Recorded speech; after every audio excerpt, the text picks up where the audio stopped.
उत्तराखंड की ग्रीष्मकालीन राजधानी गैरसैंण में विधानसभा सत्र न करने से नाराज कांग्रेस ने 27 फरवरी को गैरसैंण में प्रतीकात्मक विधानसभा सत्र आयोजित करने की घोषणा की है। कांग्रेस की घोषणा के बाद धामी सरकार में कैबिनेट मंत्री प्रेमचंद अग्रवाल ने कांग्रेस पर पलटवार किया और कहा कि कांग्रेस अब काल्पनिक रूप से ही मुख्यमंत्री और मंत्री तय कर सकती है, क्योंकि प्रत्यक्ष रूप से तो वह कभी सत्ता में आने वाली नहीं है। उत्तराखंड की जनता का आशीर्वाद भाजपा के साथ है और आने वाले समय में भाजपा की ही सरकार बनेगी। इतना ही नहीं, प्रेमचंद अग्रवाल ने बताया कि भाजपा और कांग्रेस के विधायकों ने ही देहरादून में विधानसभा सत्र आयोजित करने का आग्रह किया था और उन्हीं के आग्रह पर देहरादून में विधानसभा सत्र आयोजित किया गया।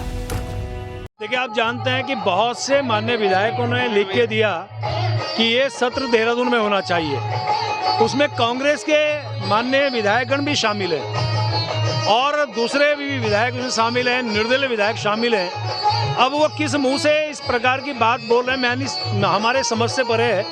उनकी भावनाओं के अनुरूप हमने ये सत्र जो है देहरादून में करने का निर्णय लिया है। लेकिन ये भी मैं कह रहा हूँ कि ये सत्र हम यहाँ करेंगे, आगामी सत्र हम जो है गैरसैंण में करेंगे। अब वो काल्पनिक रूप में ही बन सकते हैं, जो प्रत्यक्ष है उसमें तो उनकी स्थिति अभी दिखाई नहीं दे रही है। कांग्रेस अब काल्पनिक रूप से मुख्यमंत्री तय करें, मंत्री तय करें, क्योंकि अब जनता का आशीर्वाद तो भारतीय जनता पार्टी को मिल रहा है। अब आप देखिए, हमारे इसी प्रदेश के अंदर आप जानते हैं, एक परंपरा थी, पहले कांग्रेस भी भारतीय जनता पार्टी, फिर कांग्रेस भी भारतीय जनता पार्टी। जनता ने आशीर्वाद भारतीय जनता पार्टी को उस परंपरा को तोड़ के दिया और जिस प्रकार से माननीय मोदी जी काम कर रहे हैं, हमारे धामी जी काम कर रहे हैं, तो ये काल्पनिक ही मुख्यमंत्री बनेंगे।